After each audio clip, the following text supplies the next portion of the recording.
We have a couple of gurus with us for just 45 minutes. Going to be a punishment for them to be very concise in their answers. This session is not about blockchain. It's about peer-to-peer blockchain, which is totally different because you will have end-to-end access between people. So it's empowering people. It's disempowering monopolies. So the internet today is run by monopolies, and I think we should have a go at reducing those monopolies to end-to-end access in order to make people powerful in their activities. And blockchain is, peer-to-peer blockchain is one of the methods of achieving this. So I would like to ask the audience, anyone has an IP address? Is that yours? So you are a member of the, where are you? So it's not, okay. I don't think anyone has his own IP address, even if you raise your hand. So you have the IP address of the router or of the service at your place. So I guess I'm not going to ask you if you have phone numbers or multiple phone numbers, which is very normal. But you don't have an IP address, which means that you're just a tourist on the internet, and you will not be capable to do blockchain the proper way, peer-to-peer blockchain. And the internet, at the beginning, started as a peer-to-peer internet, and then it was forked. Like any new technology, it got forked as well. So the forking in the internet was the addition of network address translation, meaning that you will not get an IP address, you will get just a temporary one, which you cannot use in order to do end-to-end access. So for instance, WhatsApp is a peer-to-peer application, but they are not using IP addresses, they are using your phone numbers. So it's an irony that the phone identifier is more important than the IP address, just because we have ruined the internet. So this panel is going to address these issues in order to tell you how we are going to restore the end-to-end, restore the peer-to-peer, in order to get one of the best killer applications in front of us, which is peer-to-peer blockchain. Okay?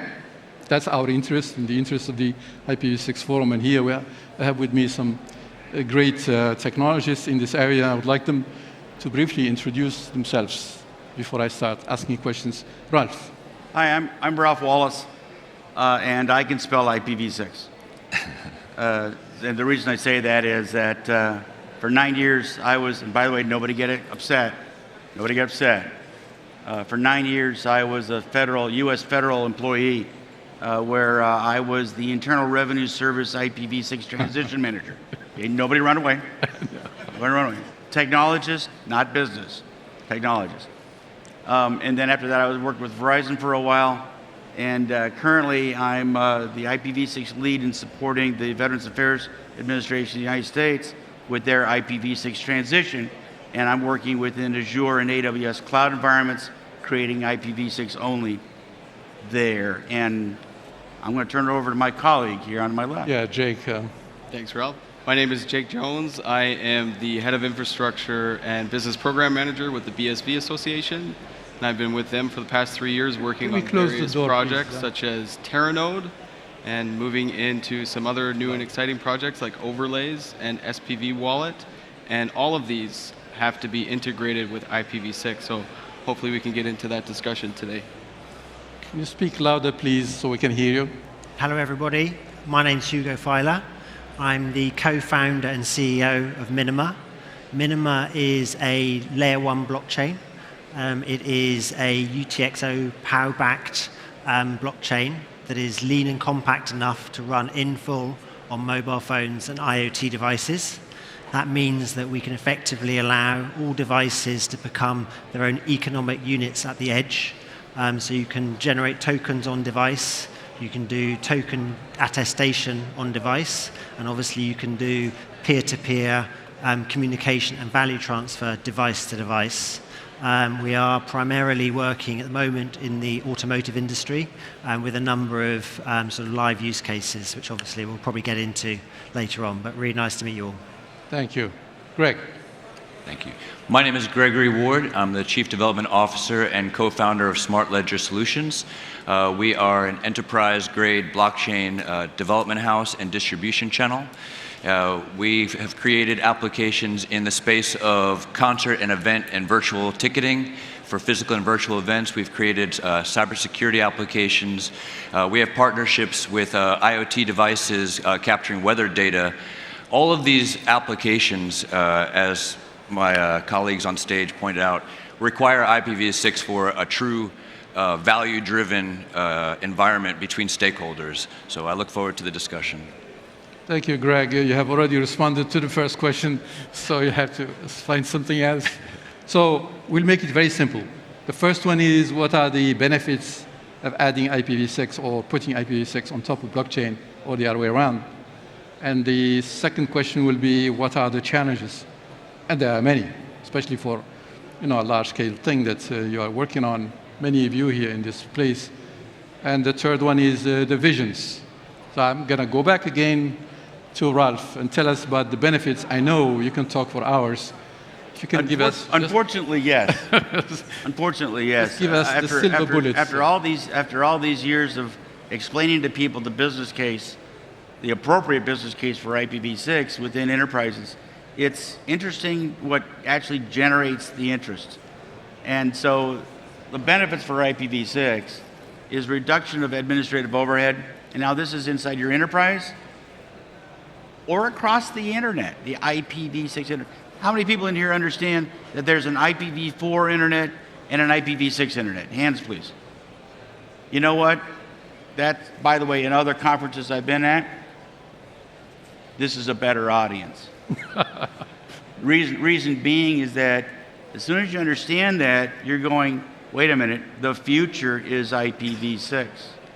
Why is it the future? Again, reduction of administrative overhead, increase in opportunity for cybersecurity. If I told you right now that you go to an IPv6 enterprise, you can actually start removing network infrastructure because you don't need it with IPv6. So all of a sudden people go, wait a minute, I can save money on CapEx? Yes, you can. You can save money on OpEx for your enterprises going to IPv6. Wait a minute, money talks. Cybersecurity improvements. What if I said that every segment for IPv6, you can ensure it's encrypted, authenticated, and encrypted using IPsec? If you don't know what that is, see me after the panel. But having that encryption and allowing people in your cybersecurity team to know exactly what's there, because it's point-to-point. It's peer-to-peer. There's no network address translation. When you announce your prefix to the internet, that same prefix goes all the way down to that host. IPv4 cannot do that. It's impossible. So that's benefits. What do you want me to do next? Jake.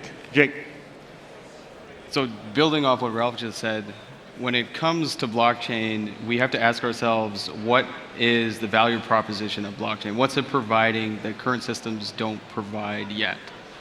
And we have to look no further than the title of the Bitcoin white paper, peer-to-peer electronic cash. And so peer-to-peer is right in the title. That means direct communication between two peers without a trusted third party. So we're replacing the requirement of having a trusted third party in between two peers talking to each other. The other feature is electronic cash or microtransactions, micropayments. And that means that we need to have a lot of different micropayments, a lot of different transactions in order to facilitate the type of volume that cash requires. And so those two pieces together need IPv6 because you need to have the address space in order to give every single device its own global address, like what Ralph was just talking about. So those are the requirements, those are the benefits that IPv6 brings to the table, a few of them anyways. You can get into a little bit more complex ones, but I'll pass it on to Hugo. Thank you. Yes, Hugo. Thank you. Yes, I mean, so building, again, obviously coming at it from a blockchain perspective, we are looking at embedding now blockchain nodes. Can you speak louder, please? Can everyone hear me okay? we're looking at embedding blockchain nodes on the head units of vehicles so that we can get telemetry data from those vehicles, and we can also allow vehicles to talk to devices by the side of the road, whether that is toll roads, whether that is EV charging, and also allow vehicles to talk to each other as well. So, if you're driving along, as we move towards autonomous driving, one car has got to be able to alert another car that they can see a cyclist that the other car can't see, so they need to be careful when they're overtaking. It's that kind of level of evolution that we're looking at, and obviously a blockchain can only work if it has connectivity. So the IPv6, that allows that to happen, and it allows more and more devices to come on board. So we're looking at an industry that has a sort of a green field. In terms of development, it's not looking to rip and replace existing solutions. It's looking to find new solutions to a new evolution within automotive as a real world use case. So we're very excited about this evolution, and because it will allow every IoT device to have its own connectivity, and therefore also be running a node as well. So those two things are converging at exactly the right time for us and for the automotive industry. Thank you, Greg. Thank you. Coming from an application perspective, I think the IPv6 lends a lot of value to various industries. A lot of our partners within, let's say, the music industry, they want to know how they could have direct engagement with their consumers. They want to know how they could, have direct value that they could deliver to these clients and consumers of theirs, their fans. Through IPv6, we have the ability to associate device with identity, and we're able to have better direct communication between, let's say, an artist, influencer, and their community.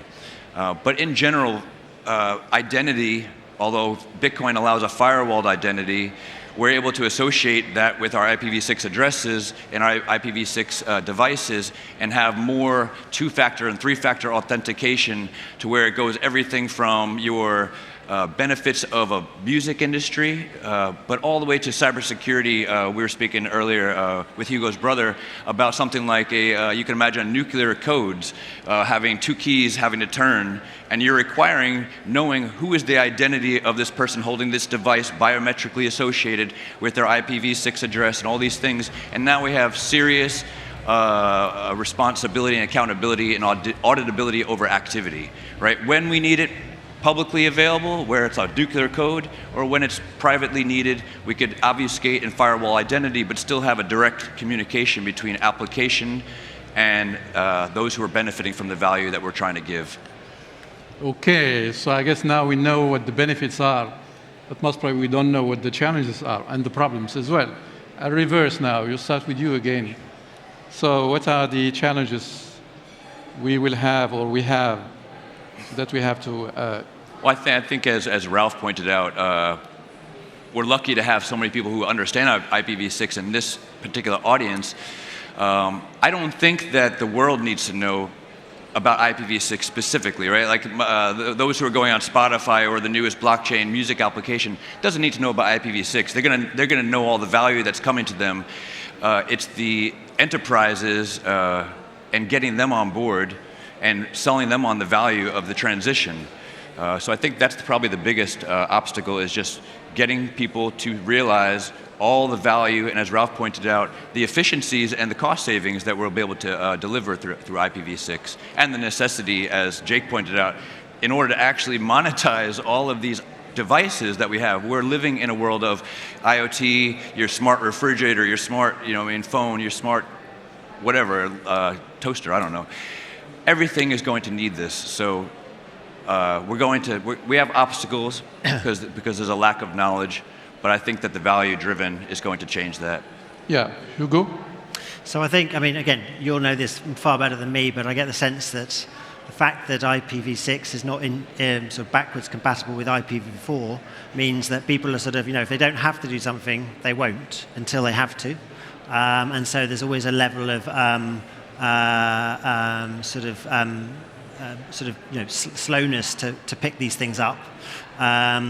So I think that I think the process will be that people need to understand the necessity and the benefits that will come from it. I mean, as more and more IoT devices come on board, then the necessity for IPv6, I think, will become more apparent. At the moment, we're still in that transition phase where enterprises can cope with what they have now. They sort of make do because the sort of standard is set, and the standards are very difficult to break away from. I mean, we see that in many ways in a similar way with blockchain. You know, blockchain has huge benefits in terms of efficiency, transparency, security, and everything like that. But still, enterprise companies are reluctant to do that, and that might be a purely, you know, a sort of a psychological thing. You know, when you have, people sort of running the businesses who've been running it for 20 years in the same way, they're not going to disrupt themselves in their last 5 years of their career to rip and replace something that is brand new to them. So we're sort of in that transition phase when the new guard needs to come on board, understand the benefits that both blockchain and IPv6 give to the companies, and then sell that through into the management of these organizations. So again, it's not just a technical challenge, it's also a human one, I think, because no one likes change. Although we all know that change needs to happen and needs to come. So I think it's a balance of those two things.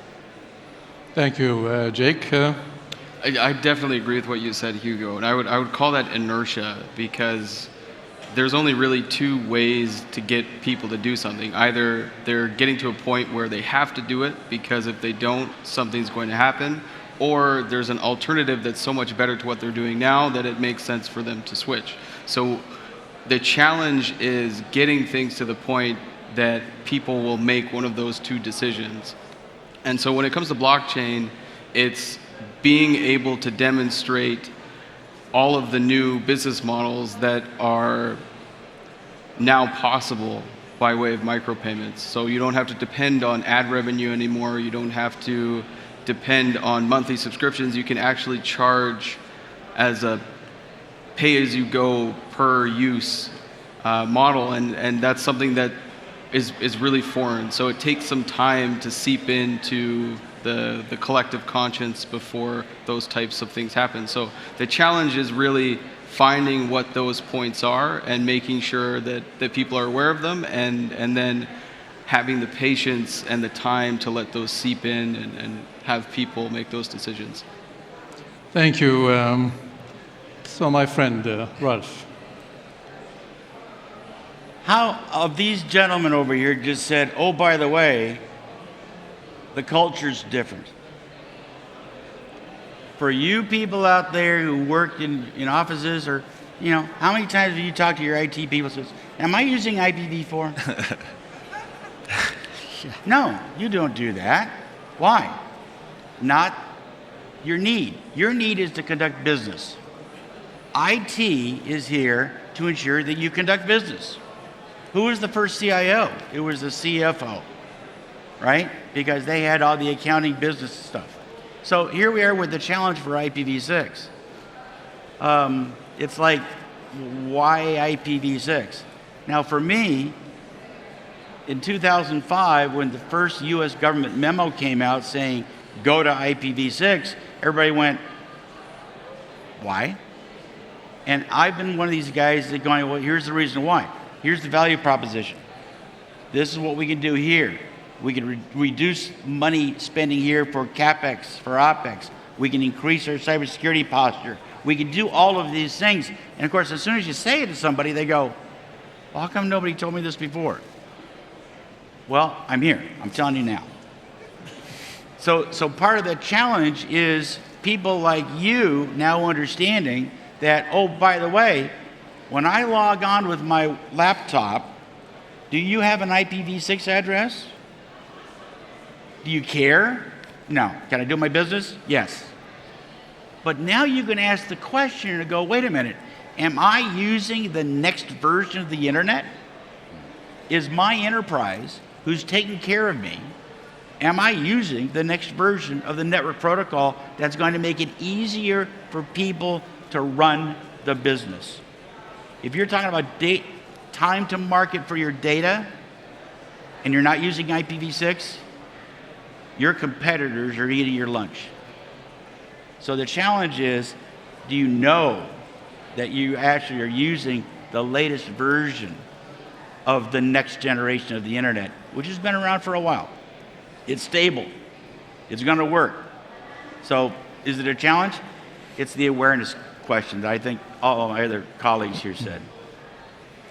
I'm glad to have very disciplined panelists to stick to their time and be concise in their responses.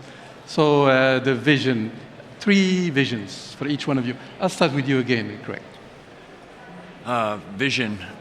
Vision would be to fully see IPv6 implemented across the board. I think we have an amazing synergy of IoT, blockchain, scalability, enterprise, Terranode capabilities, mixed with IPv6 that's long, his day has been long due, right? It's, as the gentleman on the stage pointed out, it's been around for a very long time.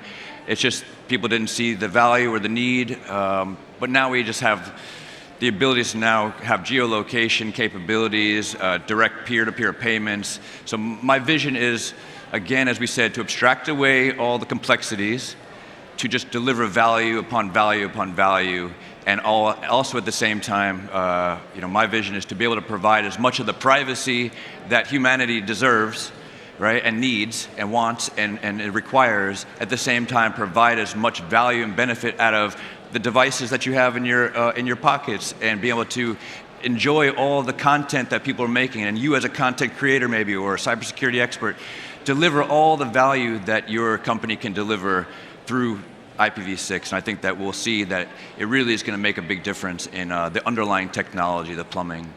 Thank you, Craig. So yeah, I mean our vision and my vision for the for where everything is going. As I say, our blockchain runs at the moment in full on Android devices. It runs in full on car head units and on Raspberry Pis. We're about to make an announcement very soon about a partnership with a chip designer, a global chip designer, where effectively we're putting Minima on chip. So that means that every single connected device will be able to come fitted with a fully functioning full node where you're doing construction and validation of the network. So if you imagine what that then means for the future, where every single device effectively is adding to the security of a network to be able to transfer value across that network and to transfer communication across that network. And obviously IPv6 is the way that this is going to be enabled from a sort of an infrastructure perspective. So I think the use cases are endless. Everyone sort of talks about when's the next sort of billion users going to be onboarded with blockchain. They're only going to be onboarded with blockchain when they don't even know it's happening.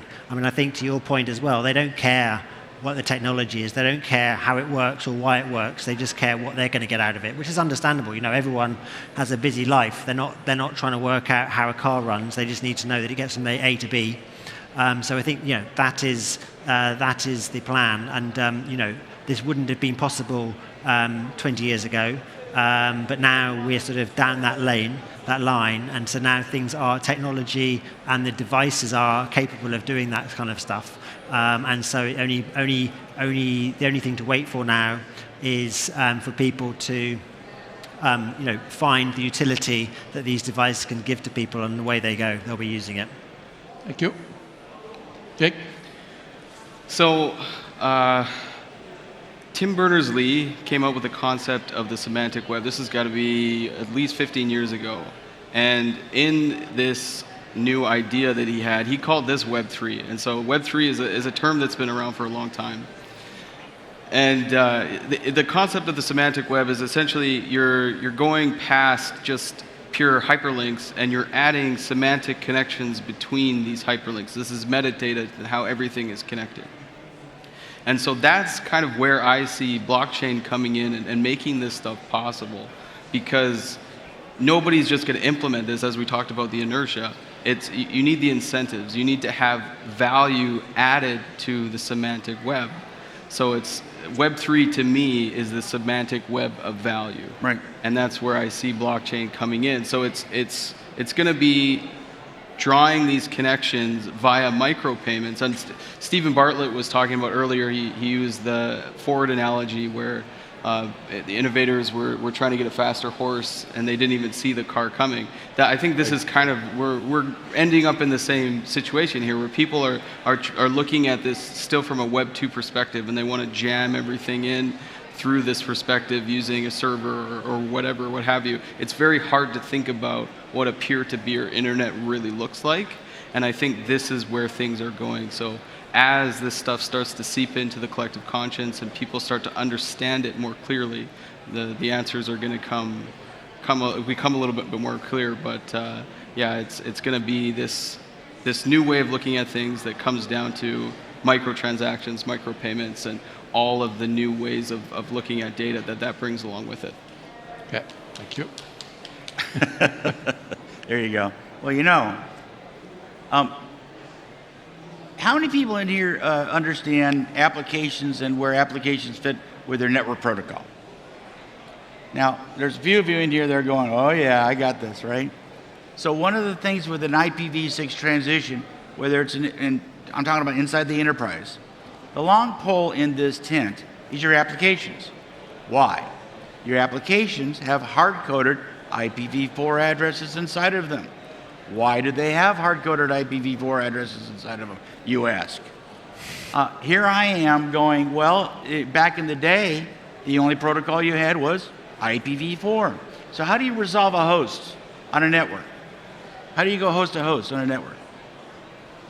Hard-coded IPv4 address. Why? Because your domain name service wasn't there available to do this.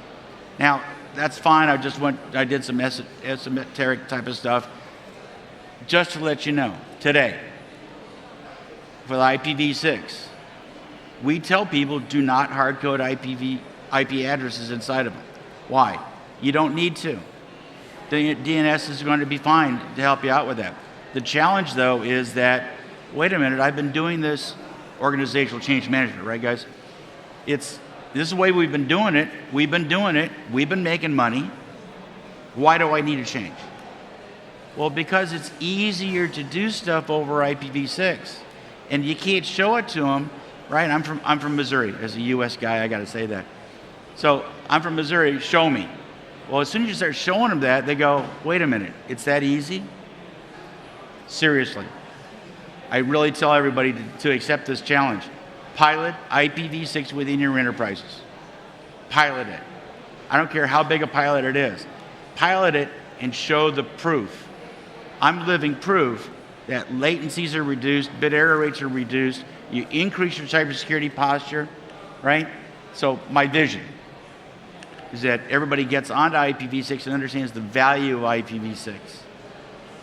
When the National Science Foundation took over from DARPA the whole IPv4 component, and then the World Wide Web Consortium came up and said, here's a uniform resource locator, so it's google.com instead of 192.168.6.1, right? As soon as that came up, everybody said, hey, I want my own website.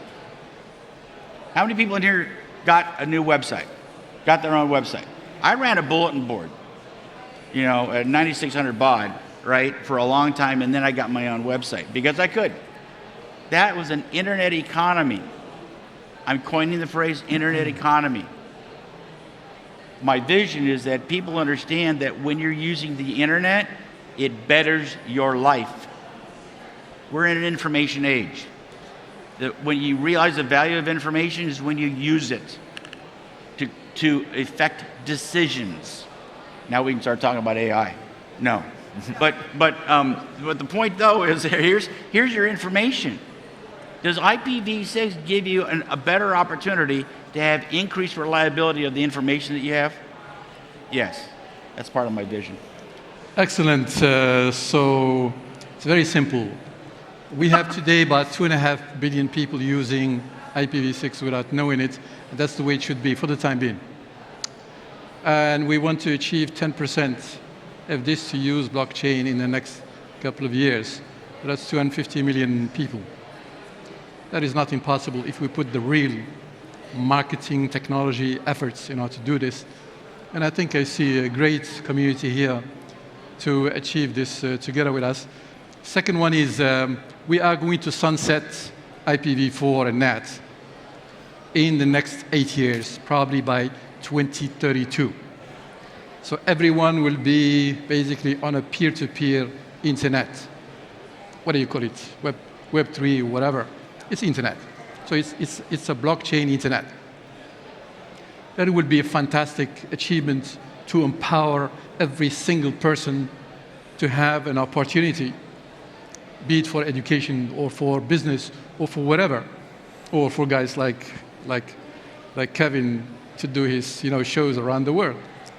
This is really something very important for all of us, which is quite important for our future.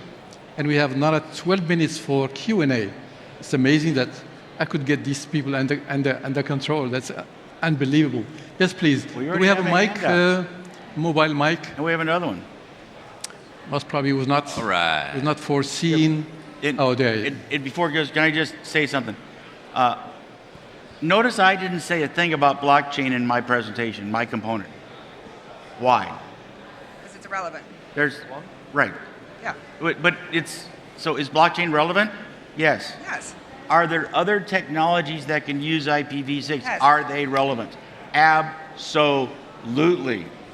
We're here at the Latif and I and my colleagues are here at the blockchain conference because this will work. We know it will work. We know it will work, and the risk is low. The value proposition is high with blockchain. So just want to make sure you understand. I'm here. I'm an advocate. I drank the Kool-Aid. Most probably you have answered the question coming up. Yes, please. Yeah, sorry. Can I go first? Ladies first, sorry. yes. Okay, so as Latif and I discuss all the time. The panelists, please.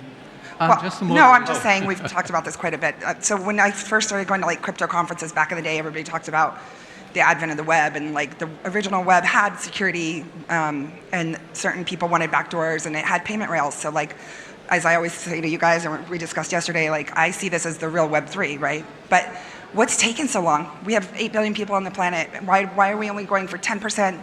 Why is it taking so long, and how do we get the majority of the people on the planet? So the question is to me, in this case, Anyone. 10% blockchain. So that's really big achievement, because when you do that, you confirm that the technology is working, because the top guys of this planet will be doing this. And these are the reference models and the low-hanging fruits and the pioneers that do that. Yeah. And you need to get to the 10%. Yeah. The rest will follow.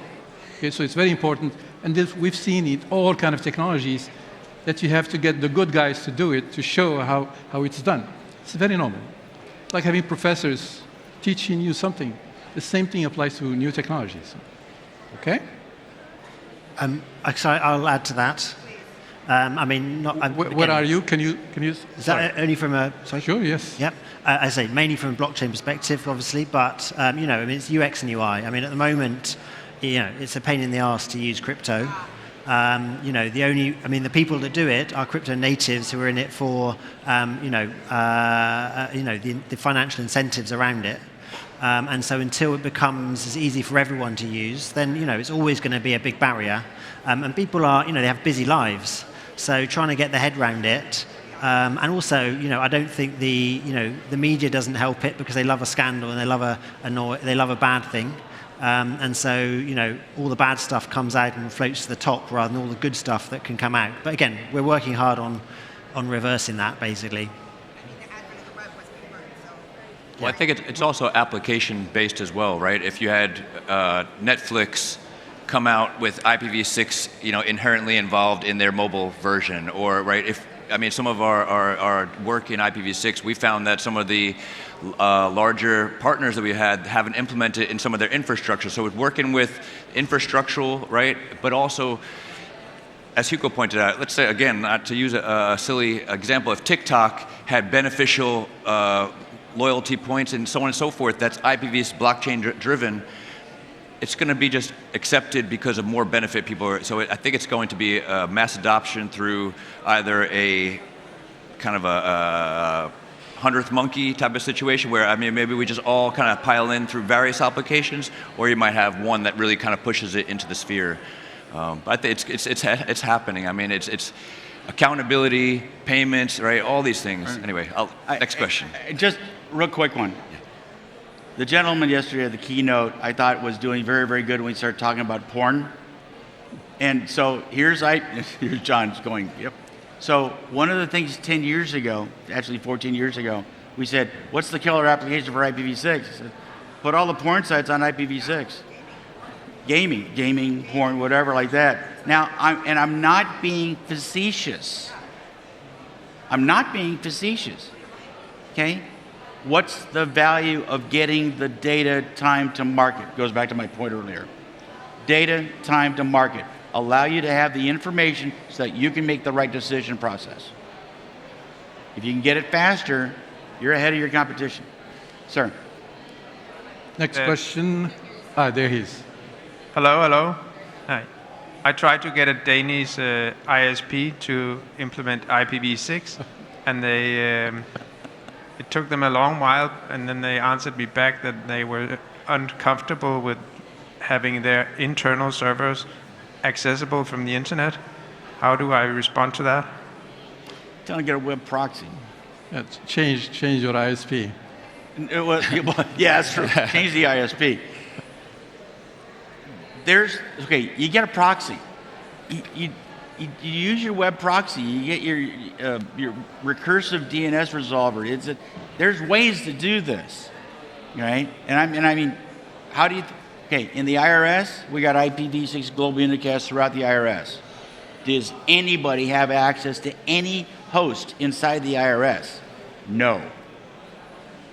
So he said, change your ISP. So basically, the first IPv6 router in the world was invented in Denmark, in Aarhus. And I was the VP of that company, so it was the first V6 router in the world. And we tried to convince the ISPs there. So we've done it in the research network, but the ISPs didn't want to do it because they had plenty of V4 addresses. Same thing applies to Scandinavia for unknown reasons, why they are so relaxed. They say, well, it's going to happen one of those days. So. Okay? So you can get ISPs from outside of Denmark as well. Huh? Any other questions? I mean, go ahead, 5. There's who else? Please. There you go. Thank you for the precious insight. It's about user perspective, right? So you mentioned about IPv6, you get lots of devices on the internet, but with that comes a threat as well. So on the edge, when you have threat intelligence, you are overwhelmed with number of IP addresses. So you get indicators of compromise. So how is the defense going to work when there are so many devices on the internet and to block the malicious IPs? I can answer that. Sure. If you don't mind. Go for it. You're not angry. Okay. When I created the defense in depth architecture for cybersecurity for the Internal Revenue Service, as you heard me say earlier, none of our hosts, nodes, anything, okay, is on the internet, on the IPv6 internet. They're internal to the enterprise. Do we have access to the internet? Absolutely, through a web proxy, right? Do we have perimeter firewalls? Yes. Do we have edge routers with their ACLs, access control lists in there? Yes. Do we have endpoint firewalls? Yes. So here's all of these elements that are there to ensure you're protected. Your point lends me to believe that you've done some studies, right?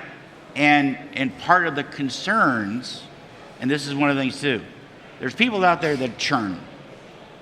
And that information that you have right there is part of that churn. And because of that churn, that's fine. Come talk to me afterwards and I'll give you a defense in depth architecture that actually works really, really well. And it works for 512 locations across the United States with over 90,000 workstations and 40,000 servers. Yeah, to add to this, take the these mic. Are devices. The mic. Mike, please. Your question is valuable. Sorry, just to follow up. So I get it. You have a proxy, and you kind of convert that into IPv4. But when you have, smart devices in your vehicles, all of them talking to your servers, right? How do you keep track of that use set of IP addresses and figure out what's malicious and what to block?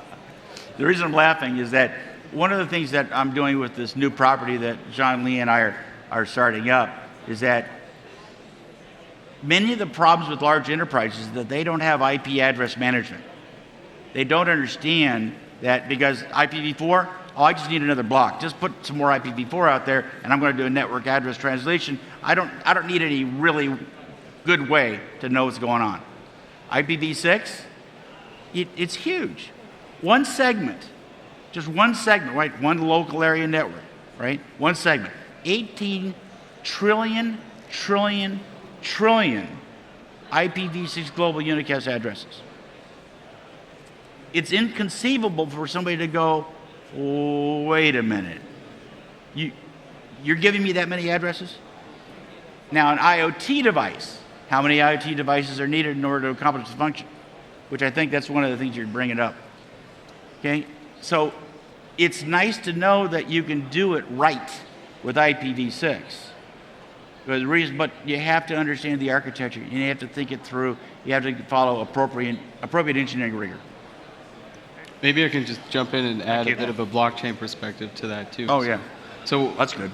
From the perspective of blockchain, it's kind of flipping things around a little bit. So instead of trying to hide or occlude information like we're doing with NAT and we're doing with separate networks, we're making everything public.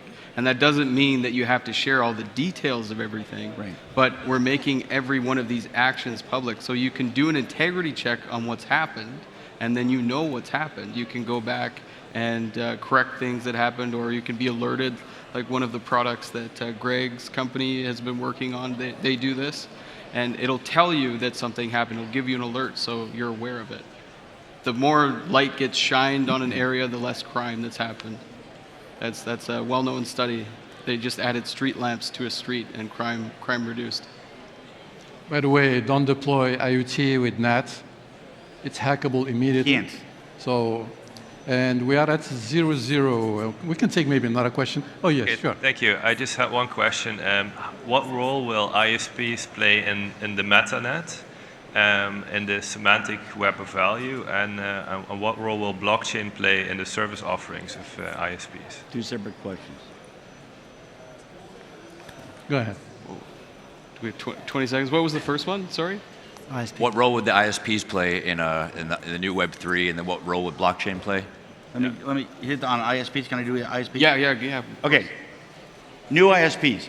There are no more IPv4 addresses. Literally. That we've ran out. They're gone. You want to know what the price is for a single IPv4 address is now? Between $60 and $70 for one. Just one address. All right? So people like Skynet, right? Skynet? You cannot buy one IP address. I know you can't. It's all block. It's all yeah, you have to buy a block. That's $15,000. But yeah, $50,000. So ISPs, where are you going with this? You have to understand this. And you can't NAT stuff that bad, because if you NAT it, you're breaking things down. Next over to you. Sure, yeah. So I think the great part about the direction this is moving, and with microtransactions, is things are going to get smaller and they're going to get more diversified. So we're probably going to see ISPs not necessarily break out. They might still be the same company, but we'll see them kind of divide themselves among more regions. And then in the ideal world, you'll get regionalized or local pockets of people setting up almost their own ISP, and then you'll be able to pay them to use their network in that specific area.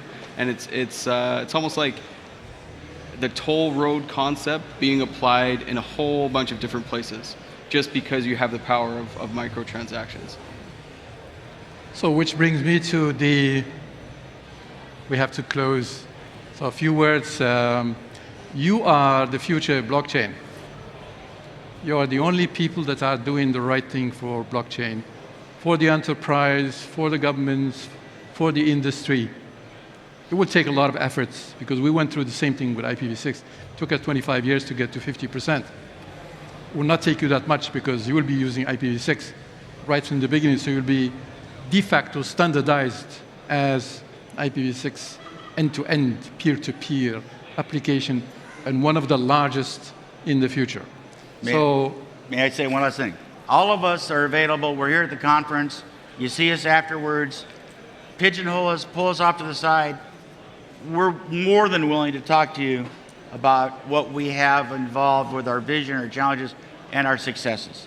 So please feel free. My vice moderator with me, so he said what I wanted to say as well, which is great. So enjoy your conference, and we'll look at your efforts in the future. And most probably, some of you might be sitting in this panel in the future. All right? Thank you. God bless. Thank you.